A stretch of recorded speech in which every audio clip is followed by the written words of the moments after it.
Good afternoon from Vietnam. Good morning to you, Pinky. Thanks a lot for spending your morning on a day before the International Women's Day. Joining and sharing your amazing journey, amazing stories to our global audience. And on behalf of the listeners everywhere, we want to say thank you to you. I'm so happy and honored and privileged to be here because I love Vietnam and I love meeting different people. So thank you for asking me. I'm very honored. Yeah, and the honor is all us. It's all on us. Okay. And your last trip to Vietnam was like 8 years ago. So if you decide to travel again to this country, you make sure you let us know. We would love to meet you in person. We would love to show you around in other cities. Maybe my hometown in Da Nang City or where I live now is in Ho Chi Minh City. So if you decide to Oh, travel in, you let us know. Okay. yeah. Yeah, I definitely want to come to Ho Chi Minh. I didn't realize, that one was colder. I came like in November, December, and when Ah. we went to Hanoi, it was quite cold. I was thinking it'd be hot. So that was very interesting. At my age, I want to see a new place every year, two new places every year, because I think that's so important as part of our journey. Wow. Along the journey that we have been interviewed over 1,200 experts over the past 4 years. And it's all started with the 1 month lockdown during the COVID-19 that we had a 1 month lockdown in my country. And we just want to have a month try to talk to different people from different countries to share their stories, and we thought that we're gonna do it for 1 month. Ended up being doing it until today, and that's the chance for us to meet so many amazing people. And now we have you on our show. And since you came to Vietnam already, you know our culture. It's very honor for our audience if they can have Pinky to share to them a little bit about who Pinky is and the work that you are doing today. Right, I'd be very. So you want to hear a little bit about my story and how, Yes. well, I was born and brought up in Calcutta in India, and I had a semi-arranged marriage. So I got married to this man they introduced me to who lived in England. In 2 weeks in India, he was visiting, and he had done no due diligence. He thought had got a good wife who could cook. I had never been inside the kitchen because we had one of the best chefs in Calcutta. So I came to England. I didn't really know my husband. I didn't know how to cook, and I knew no one. And I had no aspirations of working because my mother was one of those amazing people who was, really stayed at home and looked after us very well. So I had no aspirations of working, but I had two sons very quickly. And my first job was I had obviously done my undergrad and my postgrad. And there are three things that lie at the heart of my life. It's food, people, and kindness. Because I have a mantra, and my mantra is you have not lived a perfect day unless you've done something for someone who can never repay you. And we can all do that because you don't need money to be kind. You don't need a degree. You just need to help someone and never want to see them again. You don't want them to have to repay you. So I love having people over. So I learned to cook when I came and started inviting people. And one of the people who came said, "Oh, Pinky, you cook so well. Would you teach cookery to adults?" And this was in the 1990s. So will you teach cookery to adults? And I said, yes. I didn't know what I was doing. I said, yes, I will. And so I used to go for 2 hours once a week, and they paid me very little. But I really enjoyed that. And I had learned to cook because obviously I was having people, but every time I went back to India, our chef would teach me something. So I learned to cook and loved the flavors, to have ginger, garlic, coriander, chili, mix them all together. It's so important. And then everybody told me you should write a cookery book. So I decided, yes, I'll write a cookery book. So I actually wrote a cookery book and I got someone to edit it. And I self-published it.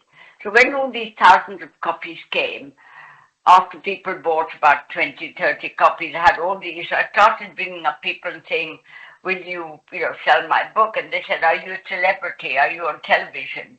I said, no, so nobody was interested. So you have to be creative. So I came up with this idea that I can take my electric walk and make one recipe from the book that's very easy, that takes 5 minutes, called Spicy Bombay Potatoes.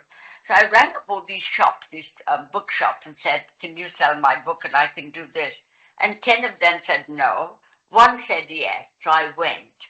And it was a big success. Then I started traveling everywhere. Everywhere I went in England, I took my walk and my book, and that became really big. So books said that cookery was important, then women, and then kindness. I'll let you ask another question because it's becoming, I'm talking so much. Wow, wow, wow, wow, wow. I, I'm gonna travel time with you. How do you think about travel time with me? How does that sound to you? Yeah, yeah, I'll do whatever you want me to do. Okay, alrighty. Yeah, I'm curious to know a lot more about your childhood first. Okay, so when I was little, I was born in the very small, poor family in the small town and poor town in the middle of the country. And and at night, one night we had electricity. The next night or two, we did not have electricity and also it's dark. So my first dream about the future that I'm going to do, I wanted to become an astronaut and fly into the moon, being able to see the bright side of the moon is beautiful. But life has taken me to a different direction, Pinky. So when you were little, what was your first dream about the future that Pinky is going to do? I actually, when we were brought up at that time, women had no, they never worked in India. So the Mm. dream I was that I'd marry a nice man and I'd have children and just be a good mother. I don't think I had any other dreams. So actually having come here because people were working, but I was lucky I married. I came from a very good family in India where, we had, in India it was quite common to have your house full of people who helped. So I had never made a cup of tea. I'd never made a bed in my life. And we had people who brought us up. So it was, and my parents always were having people and they entertained a lot. And for me, that was, I had no dreams, I can be quite honest, that I didn't have dreams. And when I had my children, and I wanted to meet, I loved meeting people. So that's why I went on to my next thing was the Asian Women of Achievement Awards in Ah. 1999 when my children, my best friends here in England were all the mothers at my children's school because we'd meet outside when we dropped the children and none of us worked. I think one mother worked. But we all were just housewives. We played tennis and we played, whatever we played together. But I decided to set up the Asian Women Achievement Awards because when I first came, the question I was often asked was, being an Indian woman, do you walk 2 steps behind your husband? I said, Mm. no, I walk 10 steps behind him so he doesn't know what I'm getting up to. So I actually just started doing all the things. So I decided to set up the Asian Women of Achievement Awards. And I was walking the streets of London, stopping people and saying, you're Asian, will you enter my awards? And because I wasn't asking for money or anything, they took an interest. And then everyone told me, you should invite the Prime Minister's wife to come. So our Prime Minister then was Tony Blair. And so I said, how do I get his wife to come? Anyway, I did get in touch with Downing Street and said, will Mrs. Blair come to our awards? And they said, yes. I was so happy. And I said, will she wear an Indian outfit? And they said, well, she doesn't have any. So I said, I can bring some for her. So I actually took these outfits to Downing Street. She wore one of them.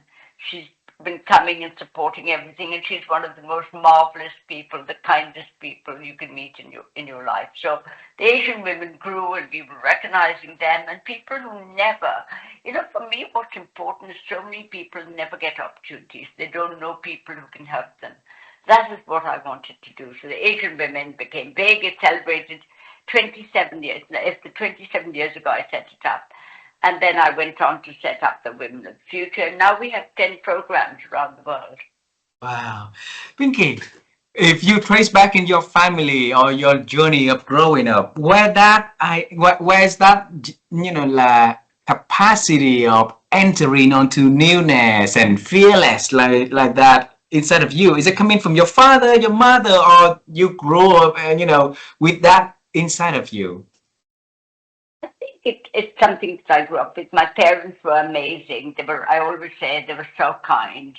Uh, And they were always helpful. And kindness plays the biggest part in my life because I think as kind human beings, you can change the world, and we can all be kind. And so they're very kind. And everything I did in life when I saw was all about good things. I mean, when people have often asked me, "Weren't you scared of something?" Of course, I was scared. I have a very serious, if I can tick all the boxes. I'm a woman. Diversity is I'm a woman. I'm an ethnic minority. I'm a Muslim woman. I'm an older woman, and I'm disabled. So about 25 years ago, I developed a very serious hearing problem. So I am profoundly deaf. And that is difficult. And so I tell people this because sometimes when they ask me a question, I give a totally wrong answer because I've heard it wrong. Once somebody asked me, "How long does it take you to make a curry?" And I heard, "How long have you been in the country?" So I said, 47 years. And she said, "I'm not coming to your house if you've taken 47 years to make a curry." So I think, but I'm open about it. Some people won't tell you what their challenges are. But I'm very happy to share them because we all have challenges.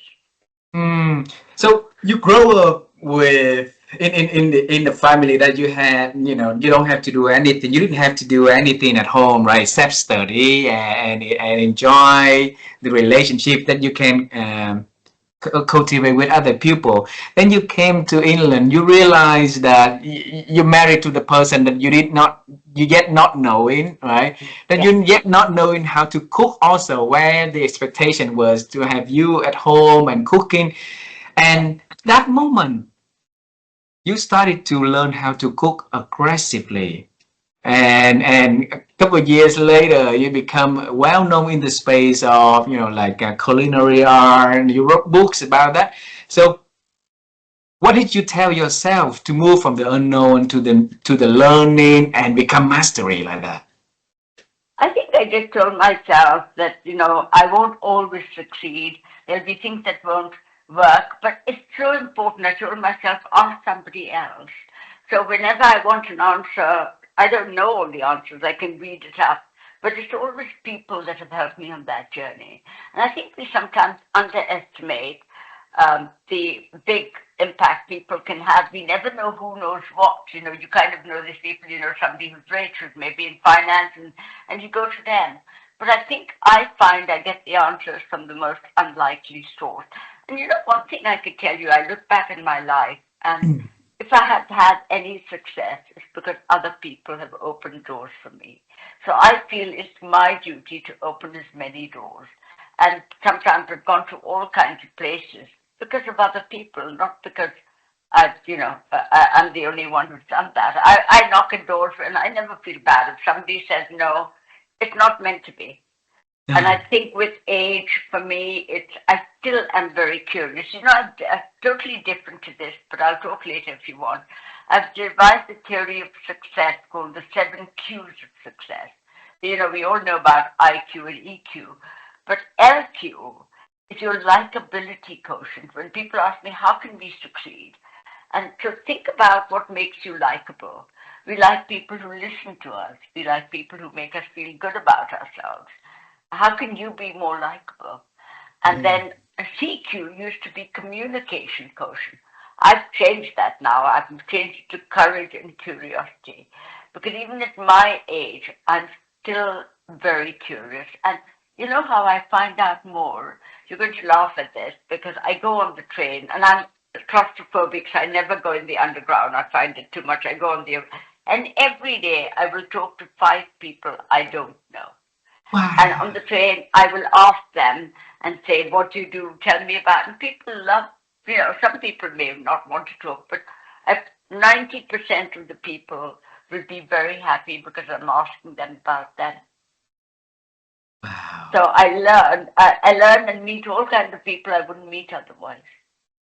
So when is that something that has that something been with you ever since you moved to the UK or like later on in your life?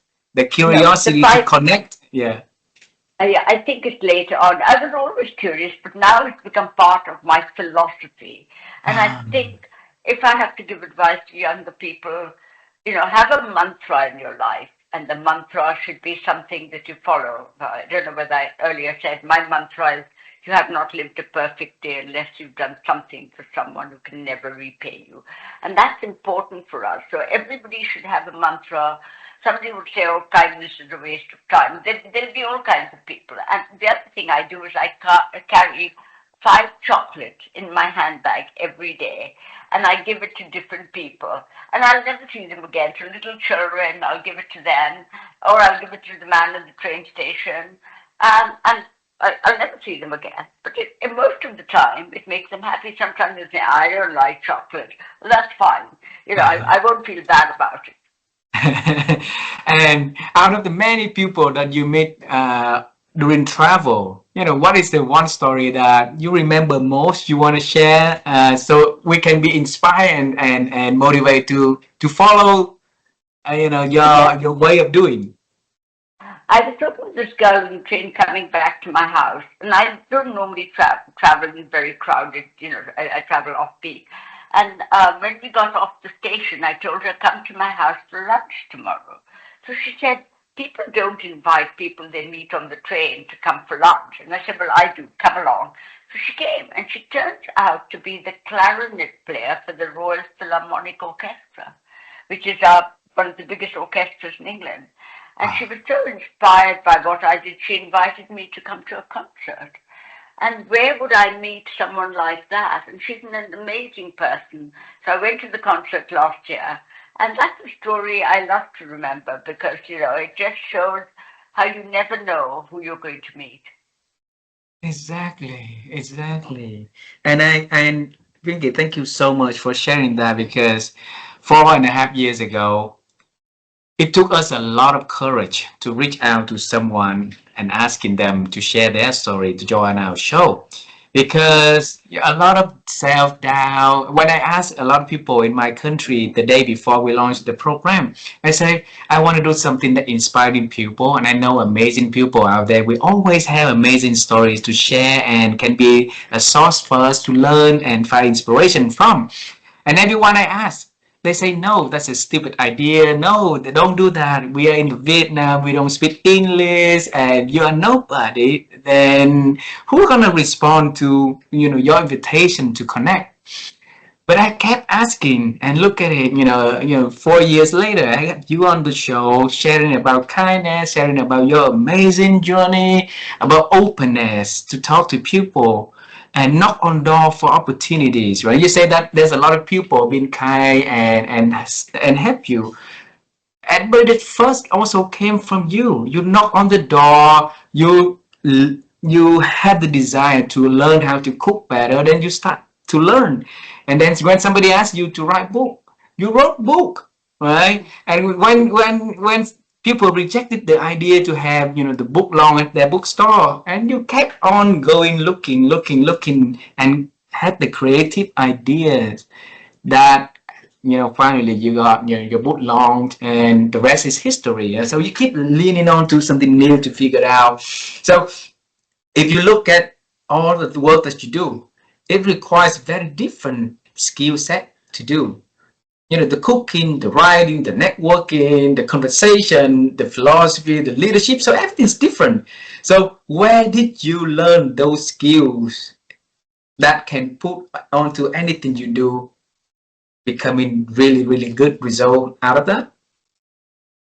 I think, the skills are, for me, I have certain principles in life. Within 4 minutes of meeting someone, I want my life to be with people who I trust, who I admire, at whatever level, it doesn't matter. So when I meet someone, I see, are they kind? Do they have humility? Do they have integrity? Do they have purpose? And if somebody is arrogant and will tell you how important they are, they can do all this, I won't say anything bad. I'll just keep away. So I think what's helped me on the journey is it's not being afraid of failure. I have failed so many times. But I'm also very creative and innovative. I want to learn new things. I want to do things I've never done. And a lot of people won't do that because they think, oh, how can I do something I've never, if I fail? We all fail. If somebody says they haven't failed, they're not telling the truth. I've failed so many times. The other thing is this story I like very much because, as I told you, in my life, food, people, and kindness. And obviously, the food I've shared with you, I went on to write two other books which had recipes in them too, but I've done the walk then. This you will laugh at because I've taken the walk everywhere. So my son, my younger son, told me about 15 years ago that he wanted to go to Oxford to do his MBA. And I thought, oh my God, Oxford, I'm coming to see it when you go. So he was looking around, and I went inside the office and told them, what do you people do for women? So they kind of looked at this middle-aged Indian woman, this old Indian woman, and said, what do you do? So I told them. And I was so happy he got him to do his MBA.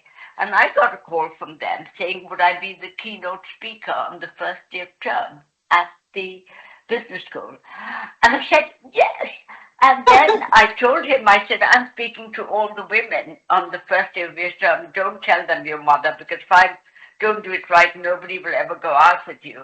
So I'm so happy that he actually, one of the girls who heard me speak, was a Chinese American girl, and he's married to her now. And so, and also with Oxford, I said, can I bring my potatoes? So I'm giving a talk on leadership, and I'm taking my spicy Bombay potatoes.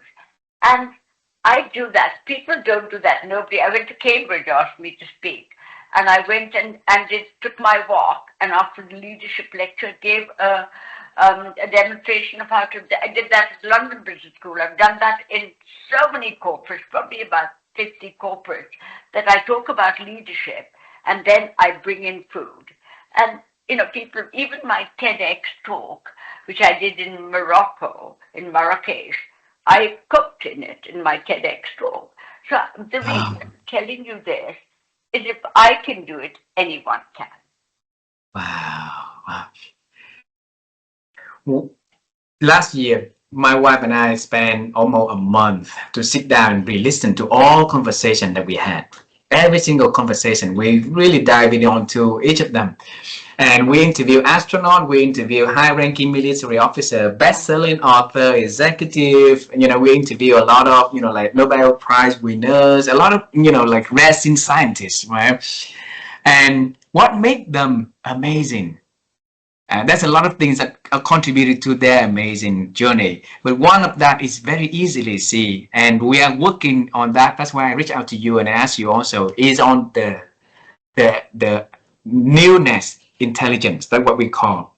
They are not afraid of change. They are not afraid of, like new things.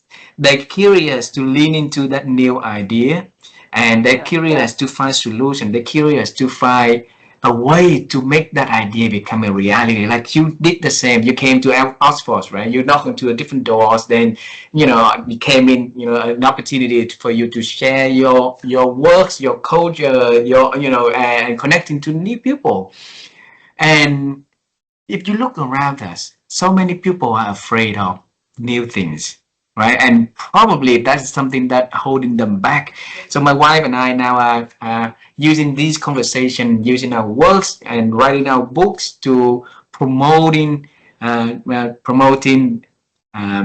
inspiration for people to think more about newness. So Pinky, if you look at newness by your own words, how do you define newness? It's exploring an avenue of field, the sky that you know nothing about, and that will teach you something. And think that almost, in fact, like everyone's talking about AI, now. And I went, somebody did a session and asked me to bring 40 women, and I went along, and I learned all these things which I didn't even understand. And I think for us, we must all accept that we have to learn something new. If we don't understand it, we just keep trying. Sometimes it will take me much longer than other people. Somebody may pick it up really quickly. But I think we must absolutely explore that, because if we don't learn about new things, you're never going to change. And then I think once you become very insular, it actually can be quite depressing. Your energy in life diminishes. And there's, I think, enthusiasm, energy, passion, joy. That's what people want to meet. You don't want to meet someone who meets and says, of course we'll meet people who are going through bad times. We all go through bad times. You will help them. But if all the time they are depressed or they're absolutely telling you how sad their life is, then you don't want to meet people like that. It's lovely to be in an area where you're learning, where you can give a different facet, even with kindness and Mm. with, I do public speaking. Even in those areas, you can discover something new every day, how Yeah. somebody else does it differently to you. And to Mm. admire that, so that cue is important, because the likability quotient, the meaning quotient, the kindness quotient, it's the courage and curiosity. It's all so important. Yeah. And in our framework newness, it starts with the letter N, and that is a notice, an opportunity, something new, right?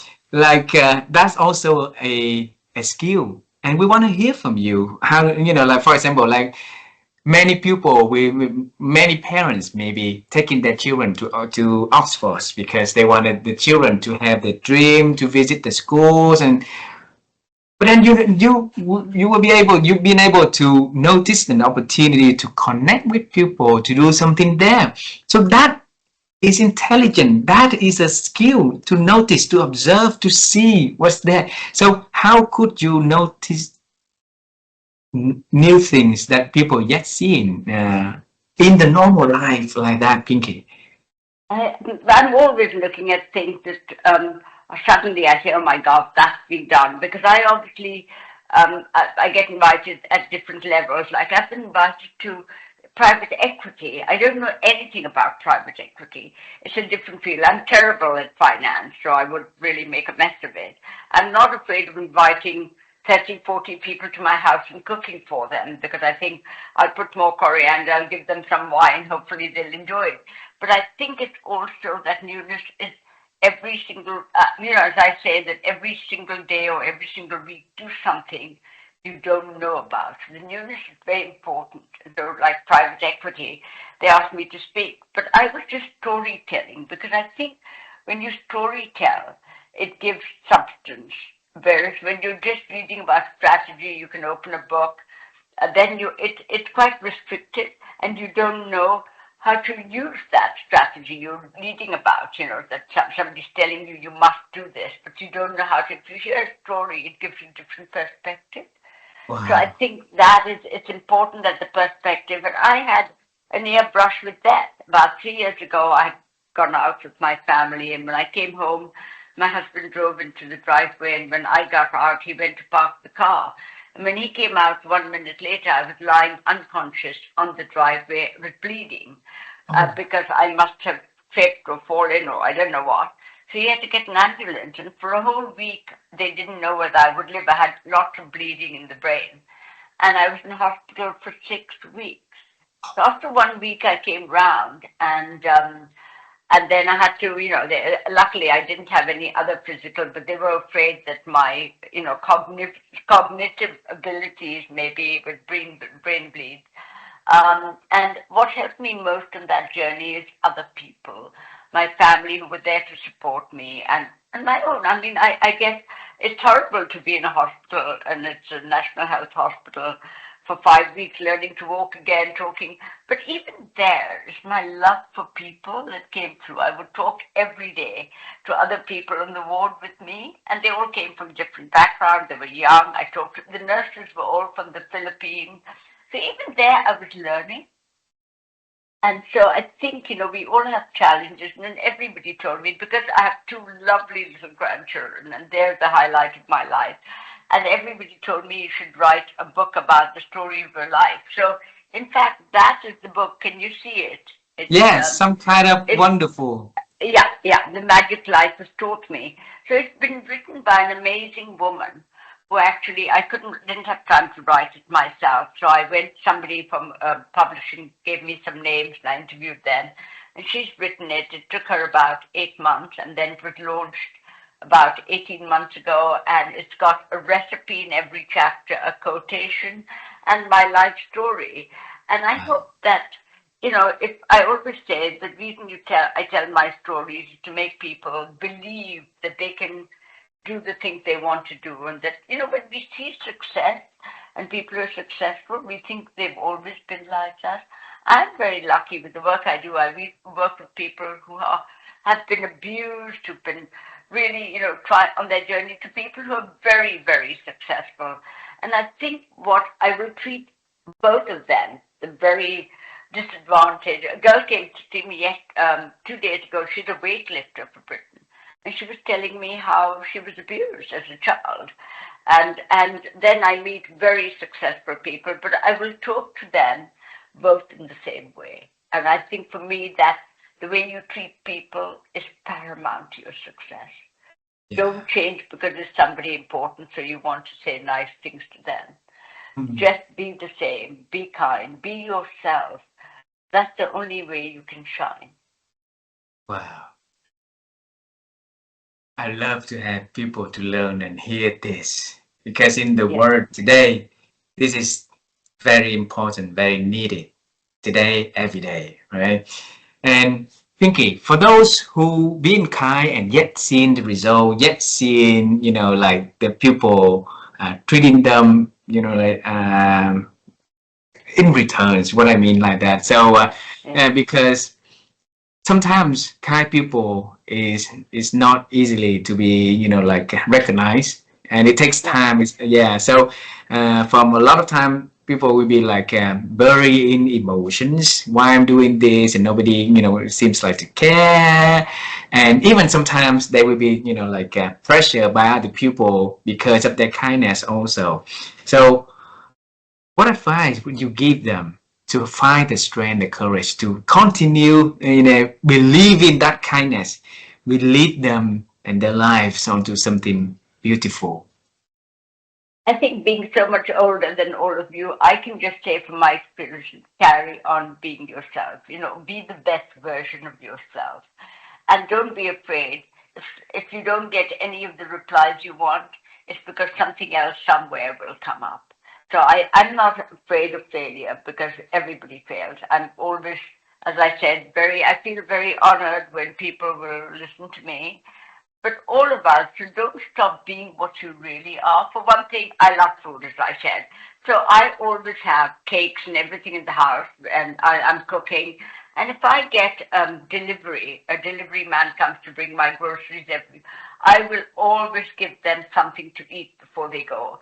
And some people don't do that. When I go to meet people, I have a lunch party for 30 people, I have boxes, all the food that's left over is packed up for people to take.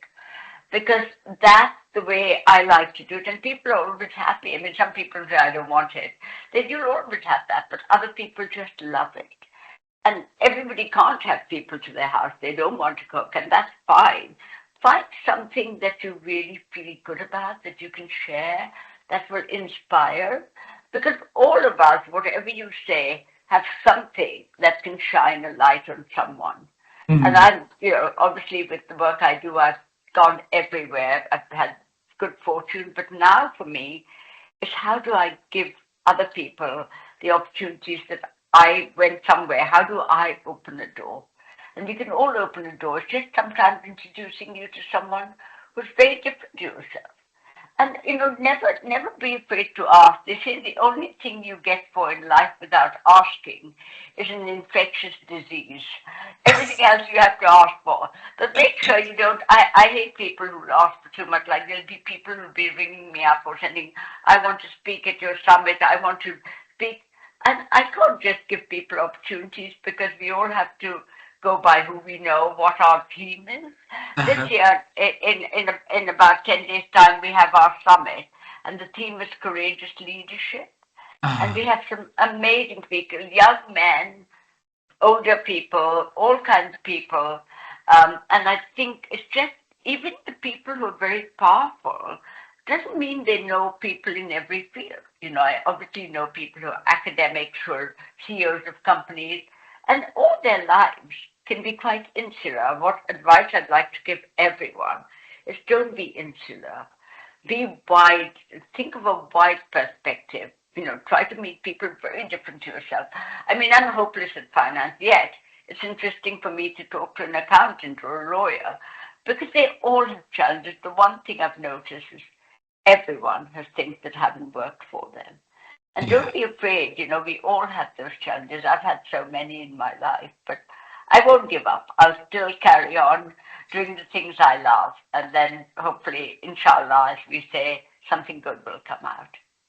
So we have food, we have people, and we have purpose, right? Yeah. Yes. Sorry, we have, Uh, you said I'm noting here. I note yeah, in the well, note. yeah, Yeah. yeah, yeah, So yeah. food, people, and purpose. Yeah. People, food, kindness, and purpose.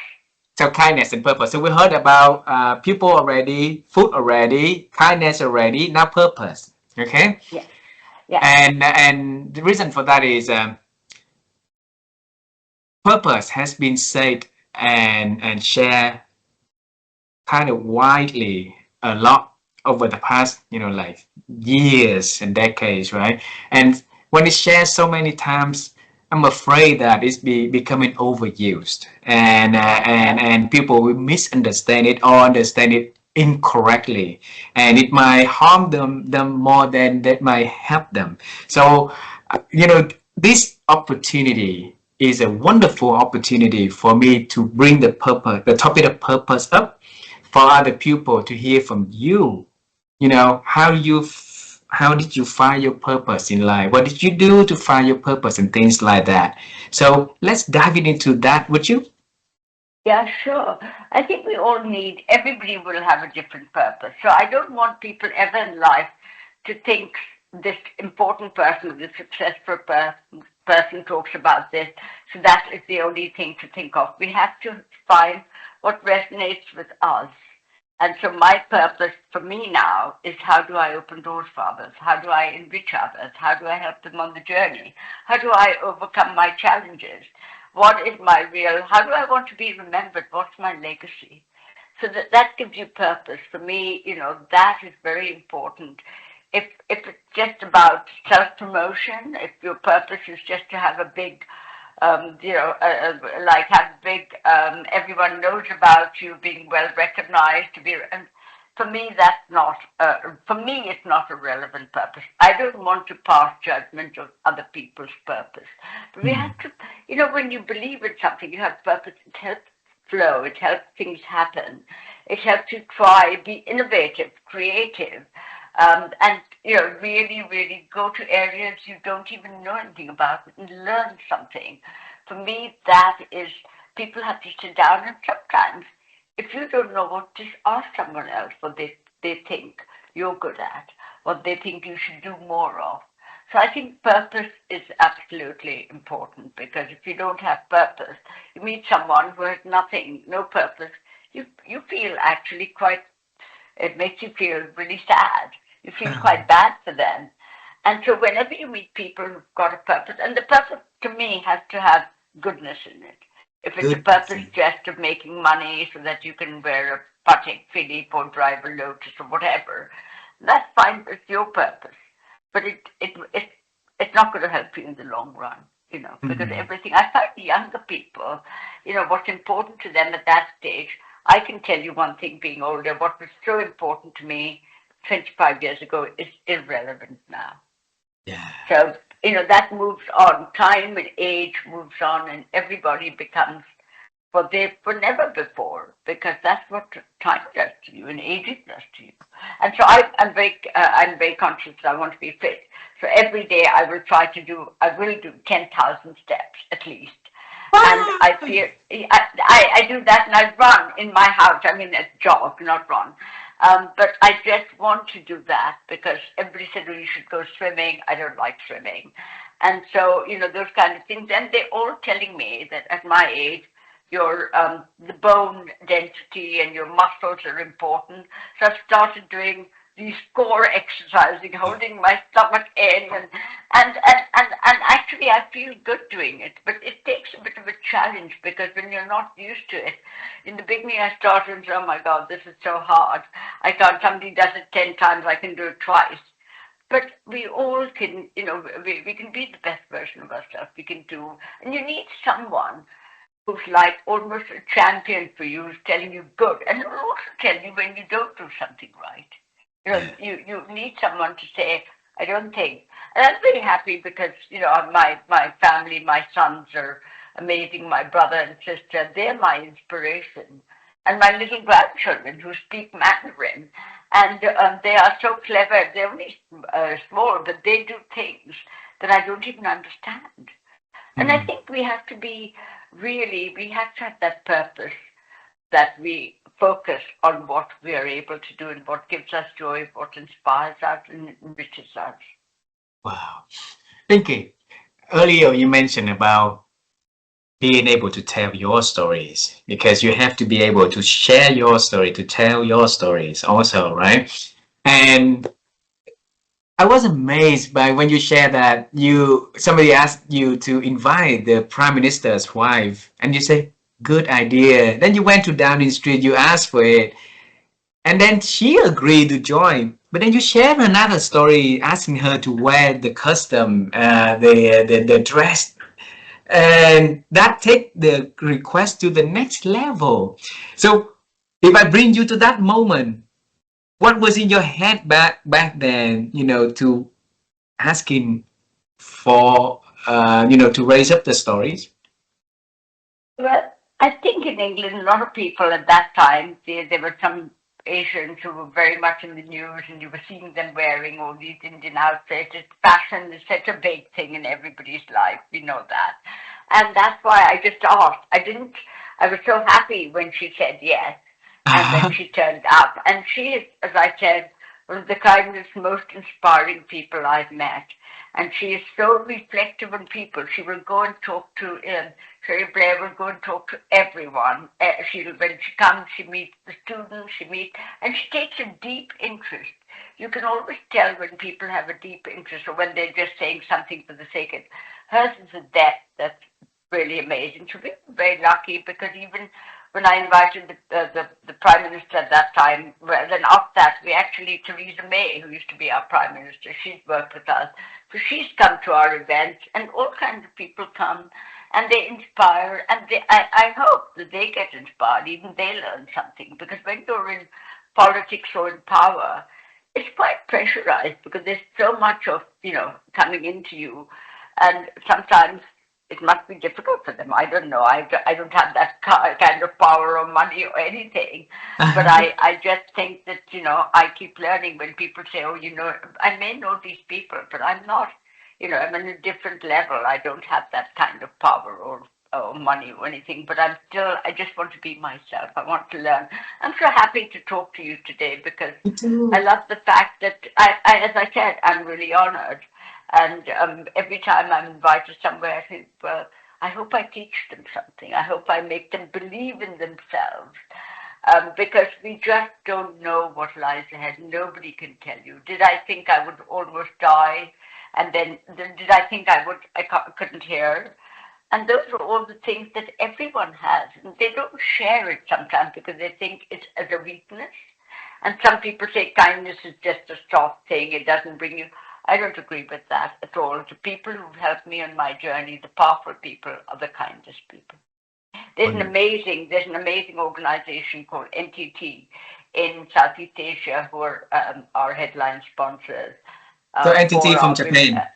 And NTT, yeah, Yeah, it's from NTT. Japan. Yeah. Yeah, and it's really good. And their CEO, who I was working with in Singapore, with one of the kindest men. And what I love about people is when they reply, when you ask something, they come back immediately. He's powerful. He's so kind. And Wow. he's, and I just think that his name is John Lombard. And he's such a special person. He believes in helping other women. He believes in being there. And I think things like that give me hope for the future. Yeah, yeah. And because what you did, give them the courage to support you and continue to expand your reach, and have you have fulfilling your dream being fulfilled. So, Pinky, when you came to the UK, you in the middle, the 20s, right? In the middle of your Yeah, 20s, and yeah, yeah, yeah. and it's a different culture, a different world, different, like, living everything is new. Have you ever thought one day that you will be able to have that big impact, being recognized not only in the UK but globally? Got your CBE, DL, like recognition uh, by the Queen, right? So Yes. yeah, has that idea in your head back then? No, I didn't have any idea I would get anything at all, and so I Uh, think it's the grace of God, and that is I'm grateful for that, and I don't think it was something I expected. I had no dreams of, and I'm just happy for myself because it gives you when people look at you, they think the way they kind of look and see what you're about. It gives me some credibility that I mm, must be doing something good if it's recognition and honor from the honors thing. And so I think it helped me because some people would not bother about me when they see I've got a CBE deal, then they suddenly take an interest. And that happens in life, uh-huh. that happens everywhere. So I don't think it's hard to predict. But I'm just grateful that I got it, and that will help me. It's helped me on my journey. So that is the, the beautiful outcome out of being kind, being living with purpose, serving others. How did it happen? Somebody else has to, recommend you. I don't know who put my name. Other people who met me, they Um, have to send it to the, they have a guest in the prime in politics. They have to submit the nomination, and thousands are nominated, but only a limited amount are given recognition twice a year, I believe. And uh, so there's some people. Last 2 weeks ago, I went to a dinner hosted by a lady who got a recognition because when her son was nominating her, he asked me to be one of the referees, and I was a referee. And then she got her recognition, and so she had a dinner to say thank you to all of us. But there's several other people who are really good and who don't get recognized. So they may have done better things than me, but they haven't got the recognition. So I mm, don't think because you get a recognition that you think, oh, I'm the best or I'm really good. There are lots of people who've done much more than me and who still haven't been recognized. And I hope that in a way they are. I'm very lucky. And my grandfather, the family I came from, my grandfather had a title too. So he was recognized many, many years ago. And this is a lovely story. You talk about kindness.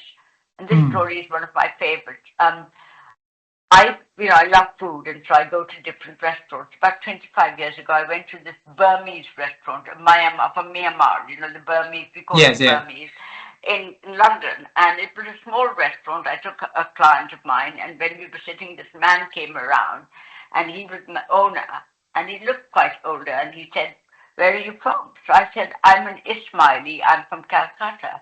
He said, I'm alive today because during the Second World War, we all had to leave Burma and we came to Calcutta and we were all going to be killed off. But a very nice man saved my life and he was from Calcutta and he was an Ismaili. I said, oh, well, maybe I know his name, because of the community. And he said his name was Khan Bahadur Dasani. I said, that's my grandfather. No And so kidding. 45, in 1942, my grandfather saved him and his family, and he'd not forgotten that. He said, I'm alive because of that man had power, and he saved my life. And so he said, you can't pay for your meal. That's my present to you, because he said it was your grandfather. Can you believe that? So kindness never, never is forgotten. Oh my God! You see, I have goosebumps in my in my whole Yeah, hands, yeah. dear. Yeah, And it's amazing. And last week, 2 weeks ago, I met an amazing girl who was shortlisted for our award in Southeast Asia from Myanmar. Now it's called, and she came to meet me here and I was telling her the story. So I've always I love Burmese food. There's a dish called khao shui, which is like a, pad thai kind of thing. It's got a curry and it's like laksa or whatever. I always wanted to go to Burma, but I haven't. I went last year. I had an amazing trip. I went to Seoul, to South Korea, uh-huh. because the women there, it's the lowest birth rate in the world in Seoul. So I went there, met lots of women, and women there are not encouraged apparently to work for too long, and so a lot of them, I don't know what happens, but their stories are amazing. And so when you go to a country, you learn much more. And I wore one of their traditional Hakbon outfits and everything, and it was amazing. Wow. So what's the two country that you are planning to visit this year? Every year, two I countries, right? Yeah, I want to. I went to Japan, which was lovely. I went to Algeria. I want to go to Taiwan this year. I haven't Ah, been to Taiwan. I've been in the last 5 years. I've been to the Philippines, Cambodia. I obviously have been to then a lot to Malaysia because I go there, and then Brunei. I love Brunei, and so I want to go to Taiwan, and I really want to go to South America. I haven't been to any South American country, wow, and hopefully I will. wow, wow. And you will. You are the person with determination and with purpose. So absolutely, you will. Yeah. No. Pinky. Uh, so because we talk about all the good days already, I'm sure there's days that in your life you're not happy. You got onto the situation disappointed you, and on if you on one of the days like that, what do you do to get you outside of that? I go to the people who I know will always lift me up. And that's sometimes my grandchildren, it could be my sister, and I say, I'm really having a tough time. And I'm not afraid of saying that. A lot of people don't want to say when they're having a tough time. There are days when things don't work well. For me, it's getting sponsorship and making sure that I have enough money in my account to pay all the people who work for me. I like to pay my invoices immediately. And now it's not about, I want the money to buy something that's going to make me feel richer or anything like that. I don't work like that. And so I think, of course, I have many days when things are really hard. And, we all go through challenging times, but it's always others that give me hope. And I think, oh my God, this is going to work and it doesn't work. And sometimes something you think is really going to be good and the person says, I'm not doing it. He's meant to do something for you or she. They don't do it. But I think something else comes out. So it is always, every cloud has a silver lining. And so Mm, we have to look at that silver lining and see how it will come. wow. Pinky, if we could have the superpower to travel time, okay, I would like to take you to two places. And let's go to the first place. Let's go to 1942 and see your grandfather at the village. Okay? Yeah. And what is the name of the place? No, it's not a Kolkata. village. It was Calcutta. It's a very big Calcutta. town. It's one of the, yeah, Calcutta. It's Sorry. a very big city. Okay. Sorry to Yeah. say the village. I'm sorry. I didn't know that. Yeah. So, No, no, so no, no. we travel Yeah, to Calcutta, right? And you are going to meet him somewhere, just pass by, and you stop him. You yeah. say, "You're Pinky. You're his granddaughter from the future," and you're gonna tell him about the things that you think that you make him most proud when he heard about the journey that you've been having. Uh, so what is that? Pinky now gonna talk to her grandfather there. I would tell him that I'm following in his footsteps, his kindness forever. He was a people person. He went out every evening. He knew all the people. So I think, when people tell me who's inspired me, I would tell him that he has left footprints on my heart. And that are his footprints that I am following. Wow. And what do you think he will say back to you? But he'd probably say, continue to do that. May God bless you. Never stop doing that. Make that the center of your life, doing things for others. Wow. I'm sure he will say that because that is his purpose, his way of living and role modeling into Yeah. your family also. Now is the moment that you landed into the airport, landed into the UK. From your hometown to the UK, the moment you landed up, and get out of the airport, Pinky now gonna stop that young Pinky and tell her what she needs to do. Some advice that you wanna tell her about her future, about the journey that she's gonna have ahead of her. What is that the Pinky will tell that young one? I would tell her, follow your dreams and don't be afraid of failure, and that be yourself. So follow your dreams, think big, because if you don't think of something different, you're never going to do something. And really, really have people in your life that are meaningful and good. So I think what's helped me most is my own, well, my own kind of wish to do something good, but it's the people who are absolutely vital for us because I think, if you don't have enough people who can give you the energy, give you the hope, believe in you, life is tough. You know. So I think, a lot of people have women's network, men. I'm very lucky. I have enough men and women in my life who inspire me. So people say, a lot of people, I'm very sad to hear this, but in the last week, 3 people have emailed me to say there's misogyny in the companies they work, where the men ignore them. And one woman who's in construction, who was 23, said somebody who's younger than her and not as qualified was being paid 30% more than her.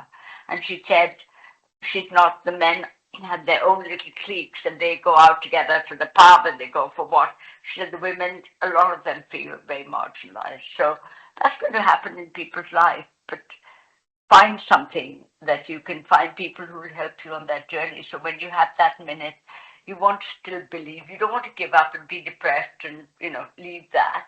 Just carry on because you never know. I'll say this with my age, you never know which door will open. Sometimes it's the most unlikely one. Think big, having people in life, and they support one another. Yeah. You know that in this conversation, you mentioned the word "I think" numerous times, and my wife and I, that is our dream of what we want to do. So every conversation, we want to help people to think better because we believe that there's so many things that impact in our ability to think these days, right? So it's a lot of noise, a lot of distractions, and if we can think well, then I think that it's gonna help us to go into a different direction in our life, hope for the better. And conversation like this is always one of the best channels for us to help people to improve their ability to think by asking this question and hope that you can answer, for us. So, Pinky, how have you been growing your ability to think? Have I been growing? Sorry, I didn't get that.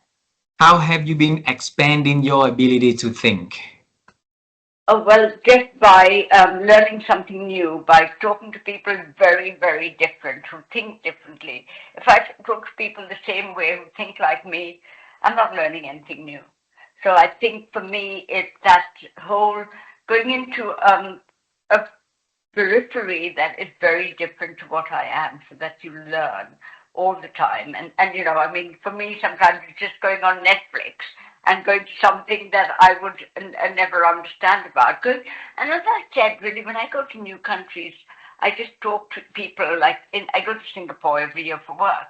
And while going to some of the five-star hotels, I also have discovered I love a place called Toast Box, where everybody goes to have their morning. It's but they have such good chicken curry, a Southeast Asian style. And even there, I will talk to someone and learn something.